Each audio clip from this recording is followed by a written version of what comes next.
What I'm about to share with you didn't happen on video, didn't happen on IG Live.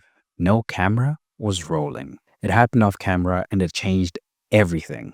Everyone's been talking about Ashton Hall lately, his routines, his mindset, his discipline. But what stuck with me was something way quieter. No one's talking about this. It wasn't dramatic, it wasn't hype, but it changed the way I train for good. And I'll tell you in a second. And the truth is, it's even the reason why this channel exists today. I've been in the fitness game since 2009. Went to school, was training, working out. In 2016, that's when I took it seriously. I started coaching people and I competed nationally in natural bodybuilding in Canada in my first year. I've done the strict diets, the cup cycling, the peak weeks, everything. I've done it, you name it. I've done every single diet. I've tried it all. But not long ago, I hit a wall. And this was probably around this time, March last year. So this was the first time I met Ash. Physically, I was done. I tore my pec, pulled my hamstring. My body wasn't bouncing back the way it used to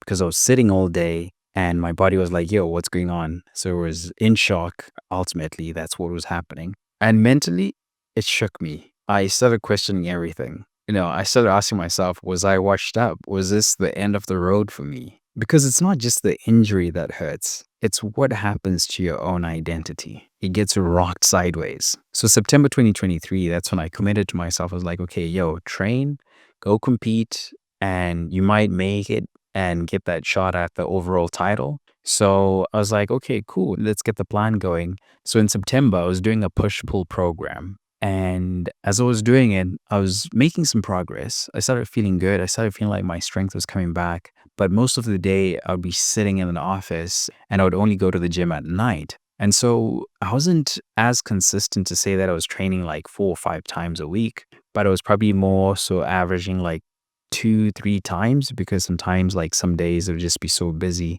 especially like month end, quarter ends, and I wouldn't be able to get to the gym. So I got to the gym one day, I think it was like 2 months in, end of October, because I was also bulking. And my bench at this point was pretty good. It was going up. And so I was on the bar. I was doing like, okay, 2 plates, boom, boom, boom, like 8 reps, boom, done. Okay, 245, did some clean reps. I started doing 1 rep maxes from 245. The dumbest thing that I ever did was try actually do my 1 rep max. I guess you know where this story is going. So I bumped it up, 275, boom, 1 rep, boom, 295, boom, weight went up. And then at that point, I was like, okay, I've never done this before. I asked someone in the gym to come and spot me. Definitely, I know, like, I've never seen him lift that weight before. And not that he's not strong, but not everyone's going to be lifting like close to 300 pounds, right? Like 295 is pretty heavy. So anyway, 295, boom, bounced it off my chest, nice and easy. And then I just added 2.5 on each side, just 5 pounds extra. 5 pounds extra. I go under the bench, boom, okay, let's go. I'm feeling good. My program at this point was programmed for hypertrophy, so just muscle building, not strength training or anything like that. So, but I was feeling good. I was just like, yeah, okay, this feels good. Like, let's go. I'm on the bench and I told him not to help me with the lift off, so I took it off the bar on my own. Boom, I'm going down. I'm a big believer in negatives, so I want to always control the weight all the way and dropping it on my chest and just waves of electricity just going through my chest. Papa. I was like, what? And I just screamed. I cursed. I actually swore in the gym. And I was like, yo, something's busted here. But anyway, when I was cursing, I thought that this guy was going to take it off. I guess he didn't hear me, or like he was in shock. Like he couldn't tell what was going on. And then I'm like, okay, man, I'm going to die here. Right. So anyway, for whatever reason, I think it was just the adrenaline. I just tossed the weight on my hips. And when I went on my hips, I just lifted up and then just hipped the rest of the weight off me. Because I was like, okay, I'm not going to drop it on my chest. I could break some rib bones, I guess. But yeah, so that happened. And oh, I don't know if you've seen this, but I'll show you guys what it looks like. Oh, so this is it. This is where I tore my pec. Right. So that's what happened. And so, yeah, so it got busted. And then, so I wasn't training for some time and I was just doing legs. Yeah, so I just took some time off. Maybe I took like a week or two off, not training. I realized, okay, you know what? I'm trying to compete, and I didn't know how bad the injury was, right? But then I was like, okay, it wasn't bleeding. I couldn't tell like any internal bleeding. So I didn't know like if it was like fully ripped off, but I could tell like something was off. I wanted to see for a bit. I didn't go for surgery. I just didn't know what was going on. But now I'm considering to get it reattached because I can definitely tell like this is not going to heal naturally and kind of recover on its own. But I've definitely made some progress as well, just in terms of like healing and the pain, strength, all of that stuff too. I started watching a lot of Ash's content too, because I picked up that his pec was also messed up. And I was like, okay, cool. Let me see what this guy is doing because he's still training and his physique is great. So around that time, I got a DM from Ash and he said that I'll be a good fit for his program. But I was like, okay, why is he assuming that in the first place? So he asked if I wanted to hop on a call. Now, look, I've seen stuff like this before, and this ain't new. What I was looking for was definitely not the average sort of like plan for anyone. He quoted me 3 grand for coaching, and I said, nah. I negotiated down to 500. And I'll tell you how in a second. So I did this not because I was trying to be slick, but because I needed to know if this was real. I wasn't just looking for a hype coach. I was looking for direction. And I will admit I was skeptical because I've also worked in sales. I know how the entire process goes. I know what the questions mean and where they lead to. I was very familiar with the entire process. So when we were texting back and forth, and when he jumped on the call, I told him that, hey, yo, I tore my pec. I was feeling stiff. I was struggling to recover, and it was making me feel frustrated. And ultimately, I didn't feel like myself anymore because, yeah, my physique is not the same. Like one side of my chest has a big hole inside. One of my best features was now disfigured, right? So now you're like, yo, I can't step on stage like this anymore.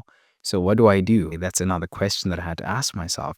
Am I still going to compete or not? And I'll never forget what he said. He didn't get into a speech. He didn't start quoting a scripture or try to give me a 10-step plan or morning routine. He just said, start stretching, bro. Prioritize recovery. And especially if you want to move like an athlete. Because I was also watching his running videos. I'm like, damn, this guy's jacked and is moving at speed. Like faster than most guys. And there's that misconception that guys with a lot of muscle can't run or can't be athletic and be fast. The kind of training that Ash does is different from bodybuilding because, again, he wanted to play football. So he's more on the athletic type of training. So he's doing drills, he's doing running, he's doing explosive work. It stuck with me because, again, he wasn't trying to impress me. He's not trying to impress anyone. He's just being real. He's just being real. It's just a guy who's on a mission, who's focused on his goals, and he's locked in. And it seems like he's not real, but that's just who the guy is. He's not wasting time. And here's the wild part. That one piece of advice changed everything. Otherwise, I wouldn't be sitting here with you guys today. I started stretching every day, mobility, foam rolling, rehab, prehab, warm up, cool downs. The stuff that I used to skip became my non-negotiables. And guess what?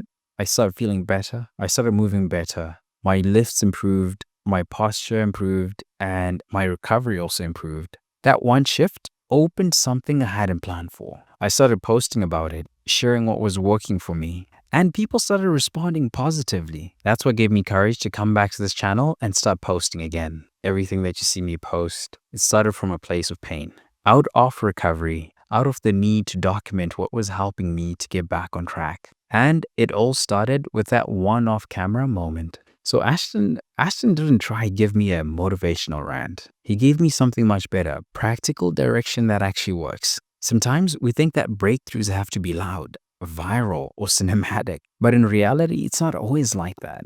And for me, it was a simple reminder from a dude who's been through it already.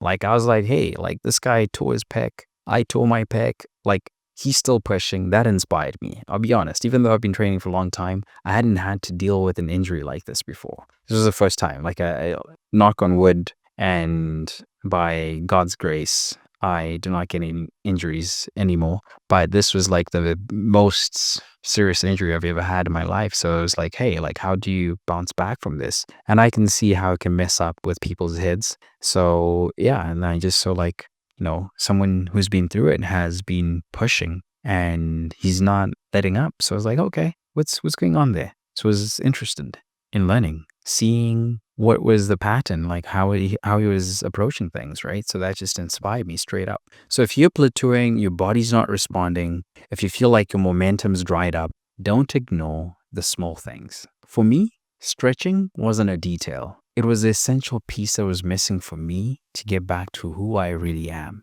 So Ashton Hall helped me, not because he's a guru, but he actually listened. And what he said off camera changed everything for me. Because sometimes when you meet someone who can help you, it's not about you spending time with them 24/7. Because sometimes it's just a little nudge in the right direction or just a different perspective of looking at things, right? That's why the whole coaching is there. And I can tell, like, okay, he's definitely a good coach. Like, he knows his stuff, he knows what he's doing, he's got a vision, he's got an angle.